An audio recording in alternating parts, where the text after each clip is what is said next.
California Edition. My name is Brad Pomerance. I'm glad you're with us. Over this half hour, we'll be speaking with three members of the California legislature. We start with Michael Rubio. He's a member of the California State Senate. Then we'll be speaking with Brian Jones. He's a member of the State Assembly. And then we come back to the Senate and we speak with Anthony Cannella. But first, we speak with the new chairman of the Senate Environmental Quality Committee, Michael Rubio. Congratulations. Thank you. How did this happen to you? What did you do wrong, or what did you do right? There's serious issues pertaining to the environment and the state of California's future. And Joe Simidian, who's done a wonderful job as the chair for nearly half a decade in chairing this very important committee, is termed out now. So we're looking forward to tackling all the issues. I literally came from a meeting where I had my sleeves rolled up. You look like you're an environmental leader with the sleeves up and the tie. Yeah, well, these issues are very complex and they're important. And so And let's talk about some of them, if I may. And the first one I want to address is CEQA, the California Environmental Quality Act. For some, it's just the mere mention of those four letters are fighting words.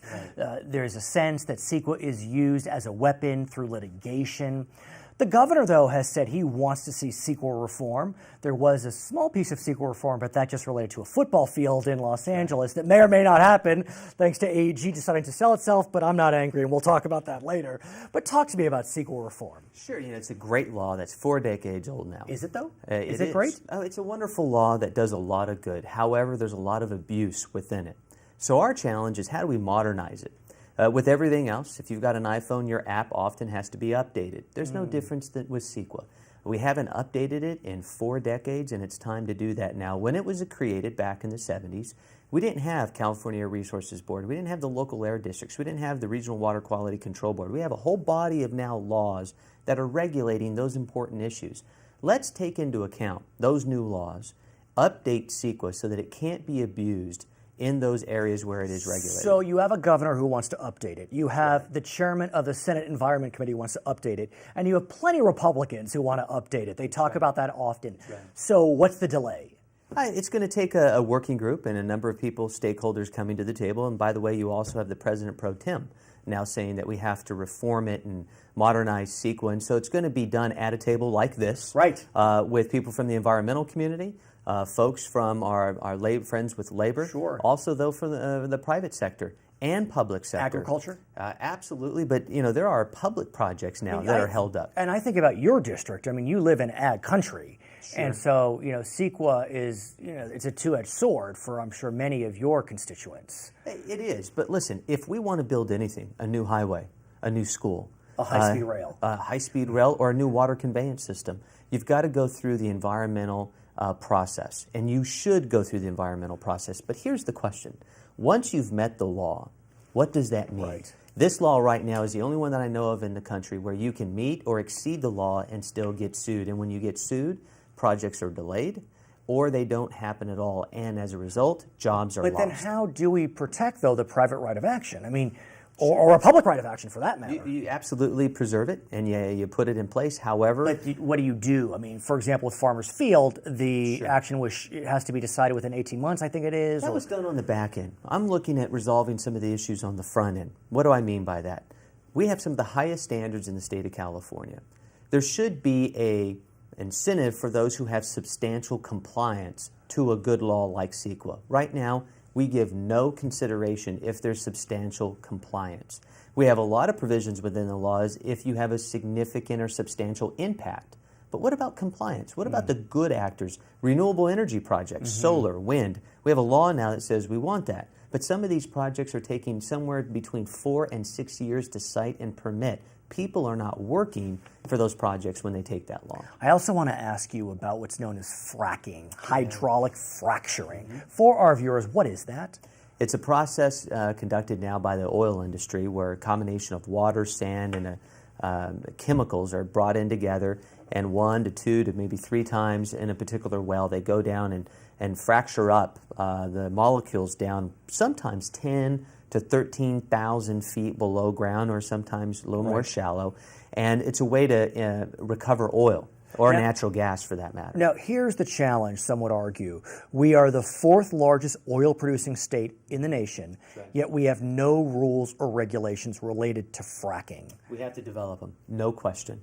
Right now, the Department of Oil and Gas and Geothermal has conducted a listening tour where they're going to establish some regulations. We intend on introducing a bill to complement those regulations and see to it you have to have transparency, you have to have accountability built into the system.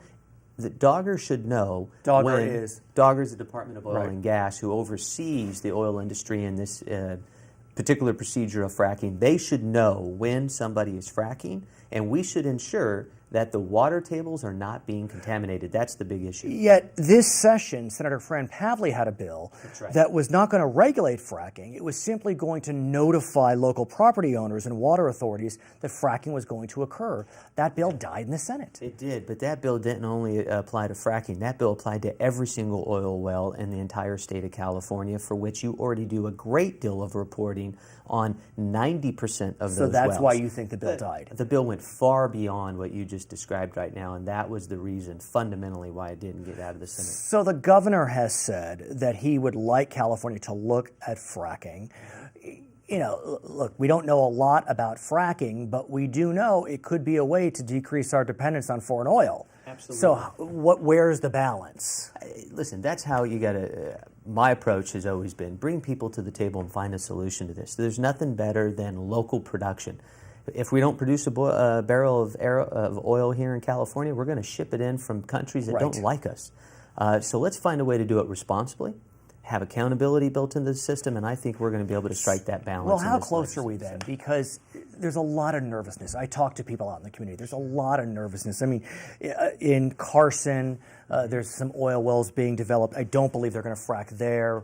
In Whittier, some Baldwin Hills. Yes, exactly.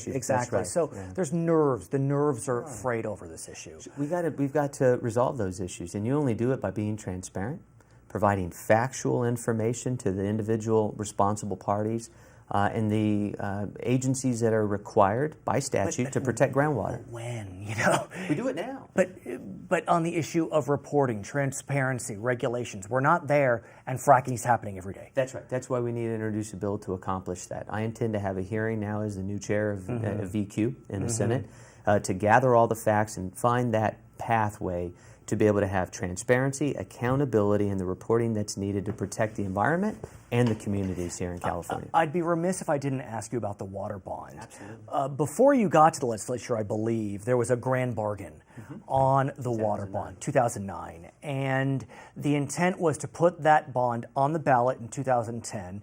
The governor, then Schwarzenegger, decided to kick it. Then in 2012, it was supposed to be on the ballot. The legislature and the governor decided to kick it. So we don't have a water bond, but we still have the challenges that we face, which is we have storage issues, we have fears of earthquakes. Well, I mean, should we be kicking this down the road? No. There's no more important issue facing the state of California and her citizens than water. It is the issue, and I anticipate we're going to have to reopen the water bond.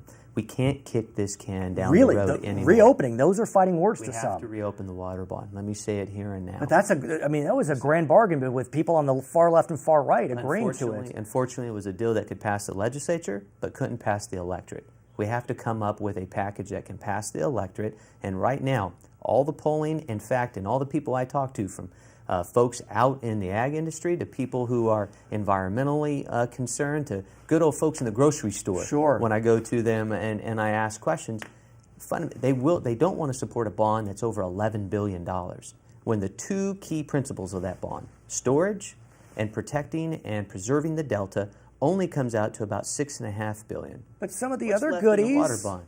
I mean, some would argue are beneficial for local Price communities. tag is too large. The electorate doesn't want it right now, and unless that tone changes, then we're not going to be able to get it passed. Therefore, we have to reopen it because there's no more. There isn't a more important issue than water in the state of California. Good luck on that one. His name is Michael Rubio, member of the California State Senate. When we come back, we'll be speaking with Brian Jones, member of the California State Assembly, about CEQA and other issues relating to regulatory reform. I'm Brad Pomerance. We'll be right back on California Edition.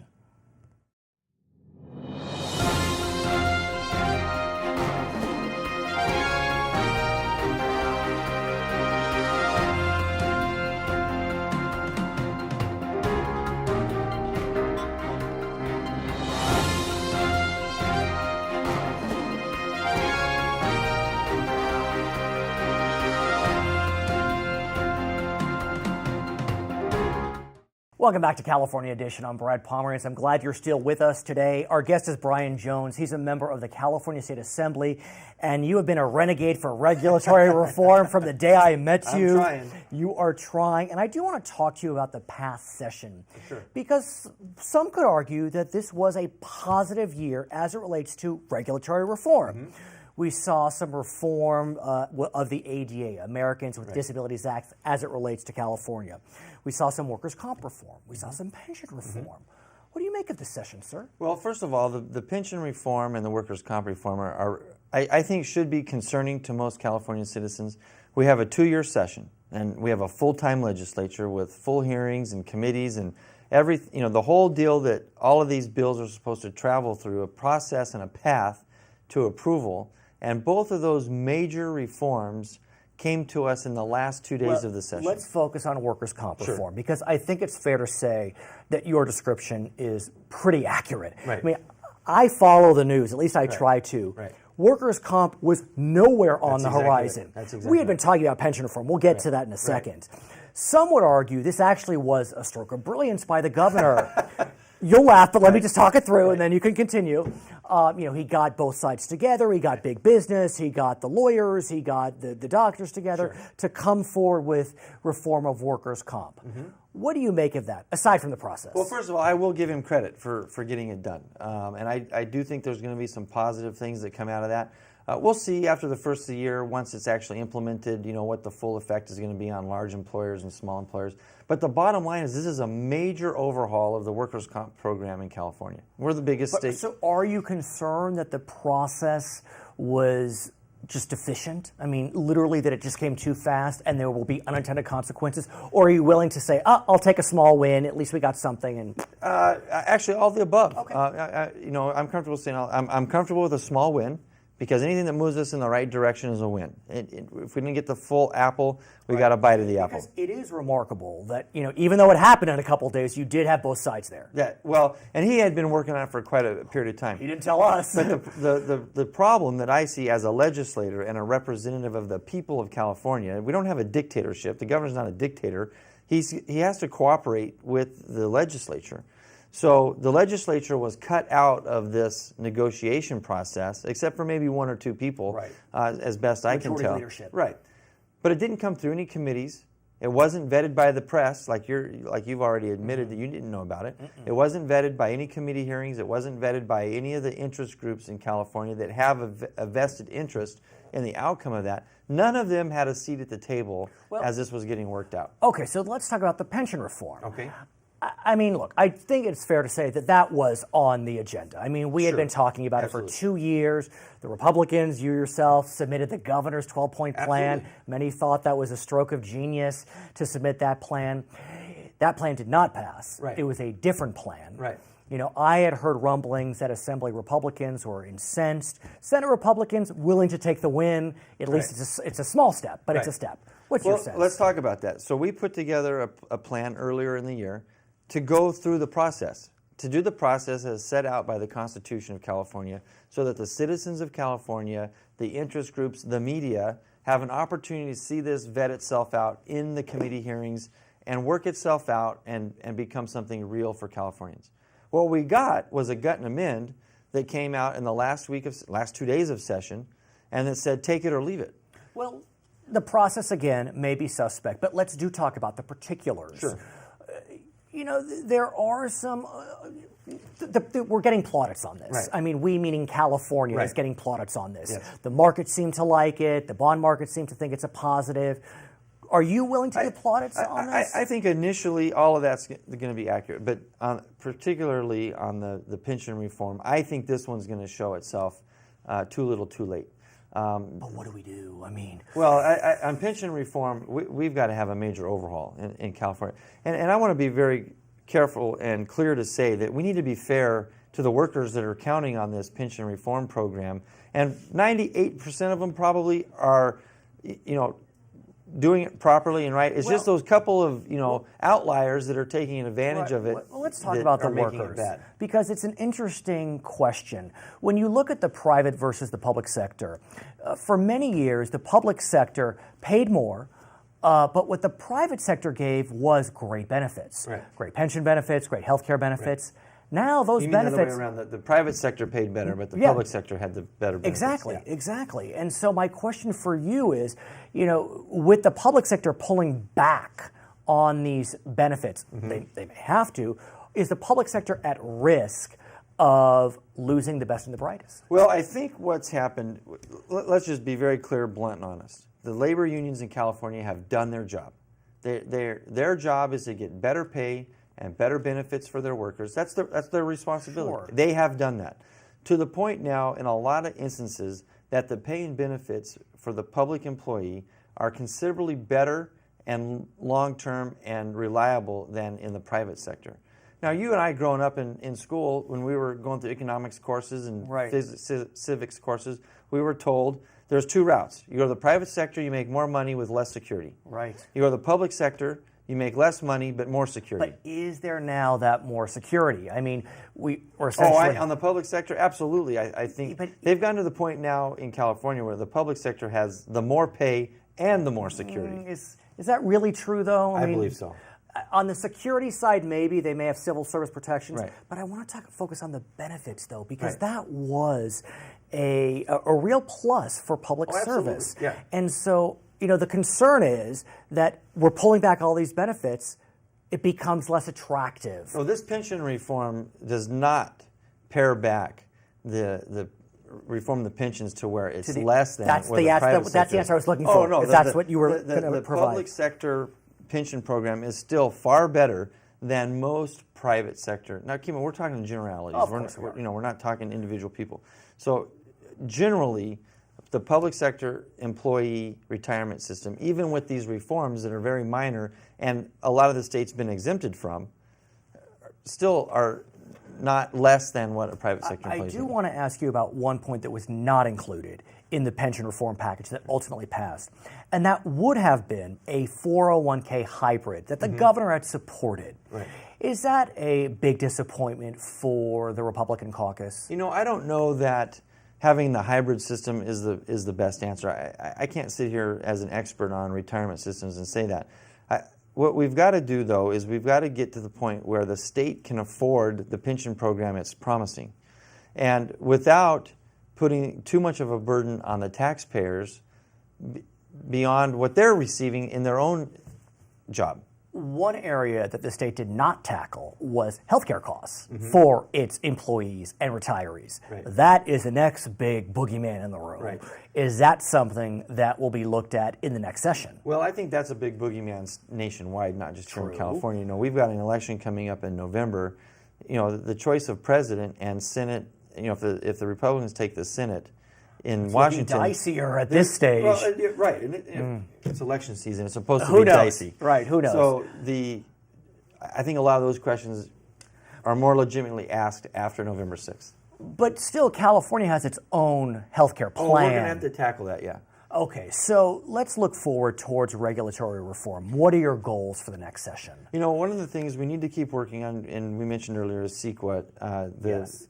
the You did Environmental mention that. Quality Act here in California, I believe, has gone way beyond what it was intended to do as far as protecting the environment and has become a Environmental Attorney Employment Act. The governor has agreed with you. Right. When he signed CEQA reform specifically just for Farmers Field, Right. he agreed with you. Absolutely. So Democratic governor So agrees why not with you. do that statewide? Why do we have to do it for a specific project? You tell me. Well, we're going to get there, hopefully. I mean, right now it's for a specific project because the people that are behind that project have very powerful lobbyists here in Sacramento. The rest of everyday citizens in California don't. Okay.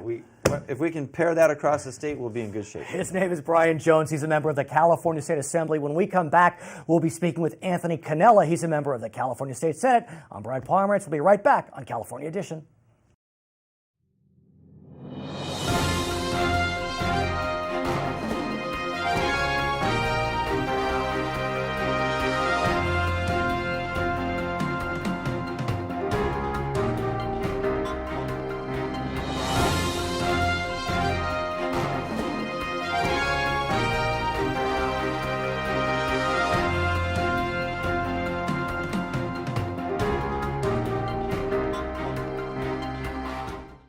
Welcome back. It's California Edition. I'm Brad Pomerance. Our guest, Anthony Cannella, he is a member of the California State Senate. And sir, I want to speak with you about prisons in our state.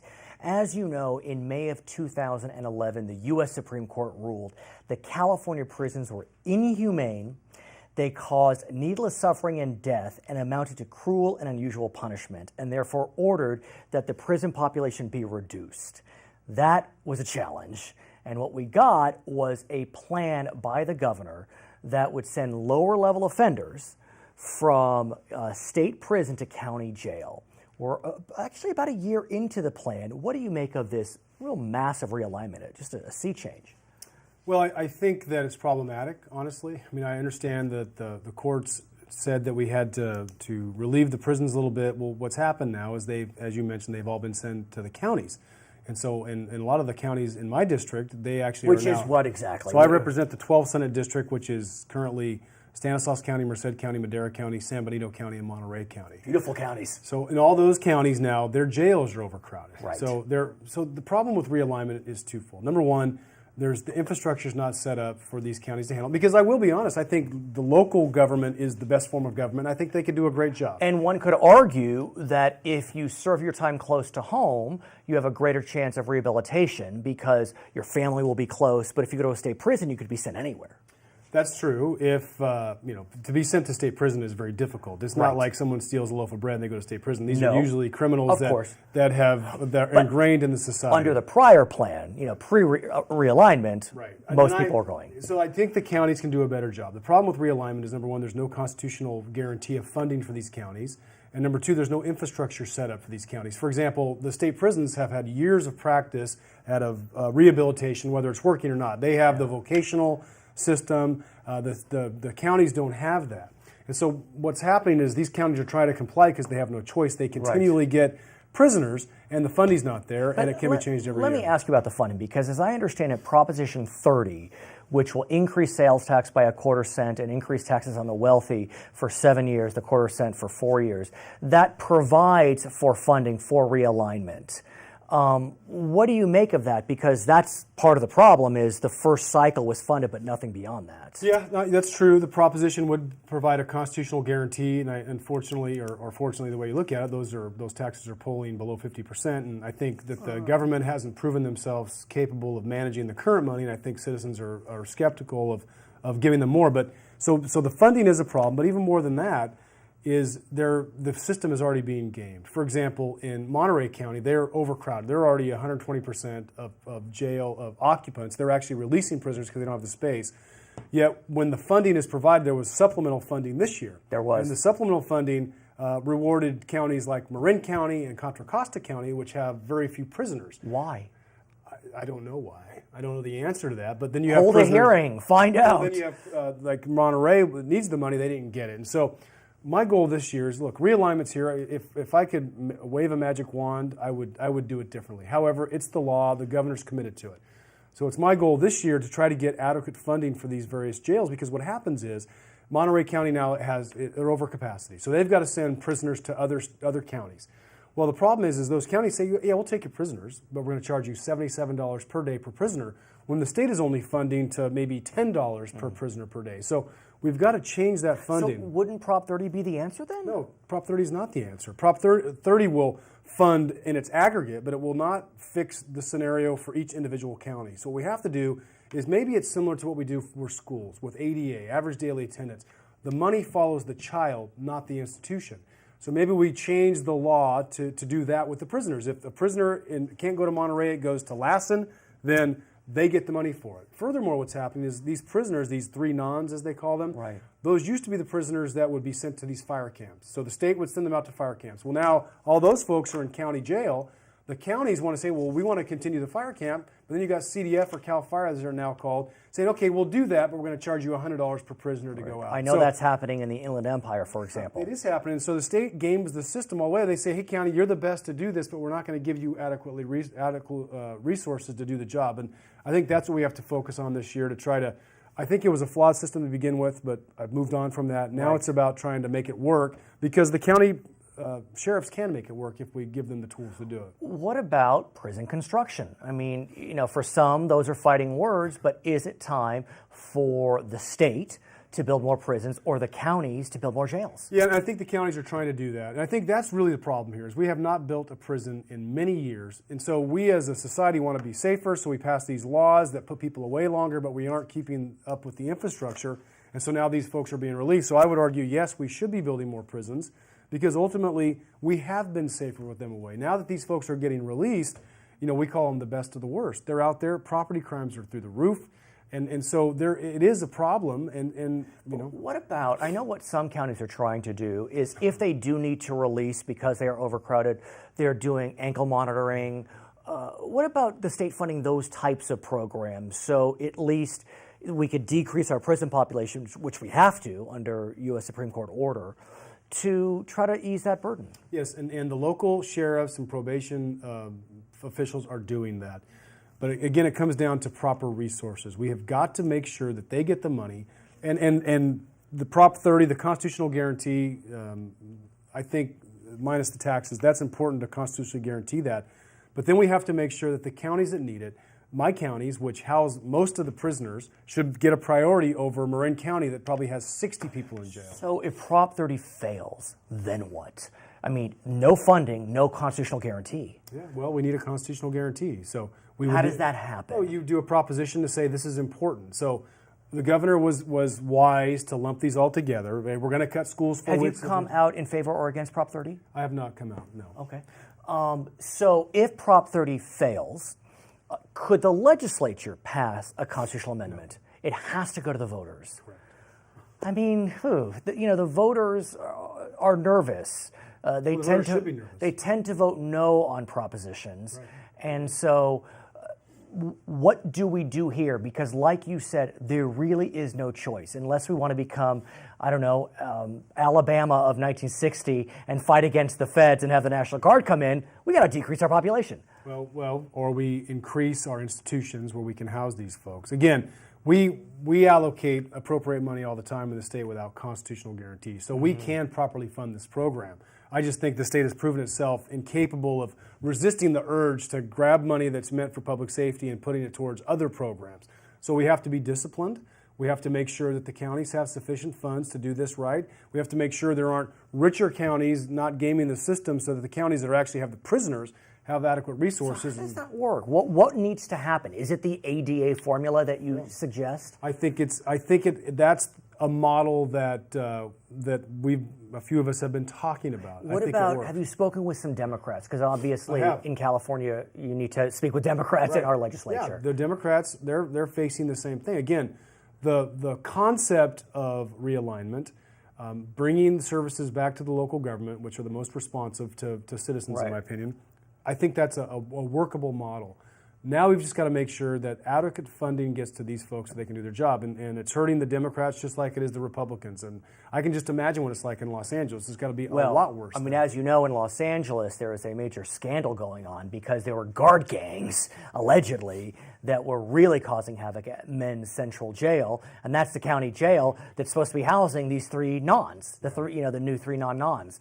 So where do we stand on this formula? I know we're out of session right now, but it does seem like a unique proposition. I mean, are you making progress, or do we have to wait to go back into session? We'll have to wait. Well, first, I think the administration's focused on Prop 30. So if that goes down on November 6th or whatever the date is, I hope that we can reconvene on November 7th to start talking about these very important issues. If it passes, do we still need to look at your formula? Yes, we do. Even if there's more money coming into the state, I think there needs to be a formula that gets the money to the people that actually are doing the work. And when we reward rich counties, which have a very low prison population or county jail population, over Monterey County, which doesn't have sufficient resources to house these prisoners, that's a problem that has to be addressed. His name's Anthony Cannella, member of the California State Senate. My name is Brad Pomerance. Thank you so much for watching California Edition.